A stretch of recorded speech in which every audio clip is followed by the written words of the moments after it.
If you're lying in bed this Saturday morning, wondering why a pair of Mormons aren't knocking on your door, aren't waking you up, and aren't trying to convert you to the Church of Jesus Christ of Latter-day Saints, maybe it's because they're off making a movie.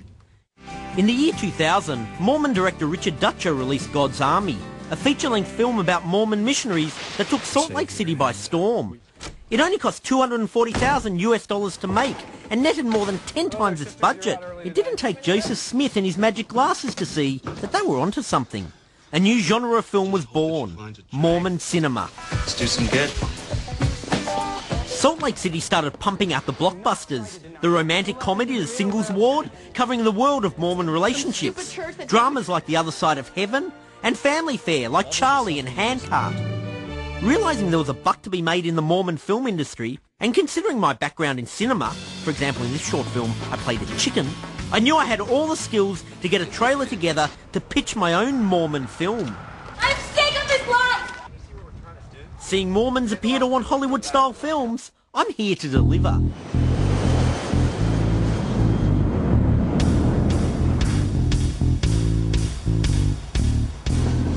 We must be in the right place. The two projects that are under board right now that I'm involved in is, of course, the sequel to God's Army, and then The Prophet, which is a feature epic film about the prophet Joseph Smith. It's a $10 million film. We've got Val Kilmer on board to play Joseph Smith. Now that there's starting to be this kind of whole film thing happening, LDS film, well, some people are offended by that. You know, some of the more ultra-conservative groups go, ooh, you know, and then what Richard Dutcher does in his films, where he shows prayers, and he shows miracles, and he shows blessings. People are freaked out by that. They're like, whoa, isn't this secret? Isn't this private? We're like, no. God's Army cost him about $280,000, and, you know, the rest is history. And it's been interesting because a lot of people started going, wait, there's a market here? Let's go make a movie. I mean, there had been films like Hailstorm.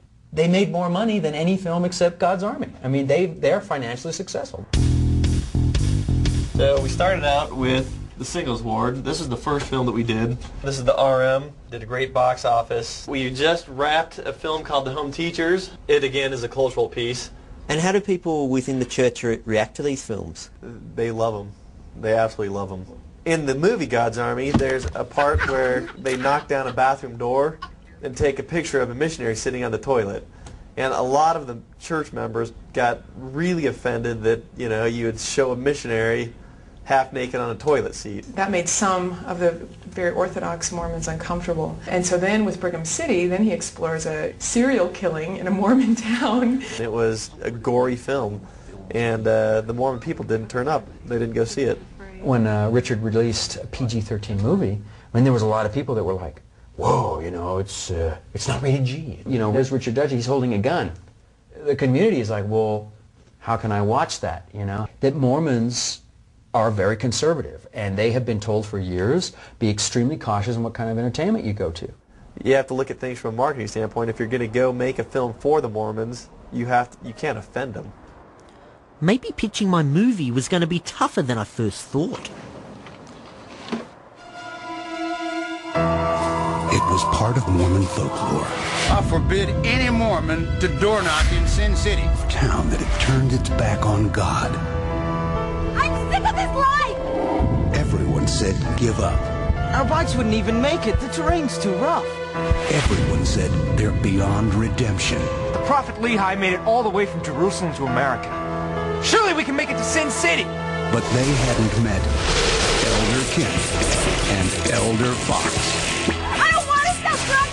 You don't have a choice! God gives everyone a choice. How can you spread the Lord's word when you're standing on the darn handlebar? I can't see why what we're doing is wrong. Drinking coffee is wrong. Drinking cola is wrong. What's wrong with extreme sight? There's two types of Mormons. Latter-day Saints and Latter-day Ain'ts. This is about the Book of Mormon. It's not about monos and wheelies. What does it matter for saving souls? What does it matter for spreading the word of Gordon B. Hinckley? You're lost. Get out of here, you Jesus freak! I heard about you Mormons, you and your magic underpants. Suit yourself. Hey! Who taught you that? Friend of ours. Guy who called Jesus. We can beat your best guy in a race down Death Mountain. You all come to Bible class for a month? Yeah, Bible boy. But if you lose, we get your bikes. I've been reading about Joseph Smith and Brigham Young and the Golden Plates. I'm going to be a Mormon.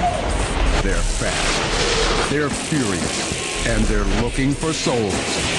They're Extreme Mormons. Coming soon. Wow.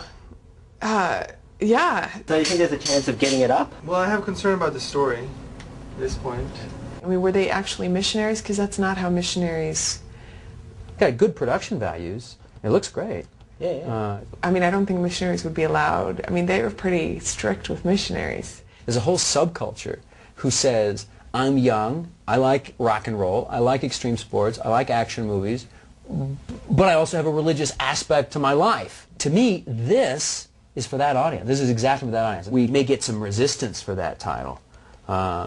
We kind of accept the label Mormon, but it was coined by detractors. So possibly, extreme missionaries, extreme. I mean, I don't know. I'd have to think about. It could work, extreme Mormon. It'll be fun to see what happens with God's Army too, and then I'll have a better idea of whether that's going to fly or not. I don't have any discretionary funds, so I can't green light it because I think this could work. Will you show Richard Ducha? Yeah, I'd show Richard. Sure. Maybe he'll be interested in directing it after The Prophet. Yeah, I doubt it.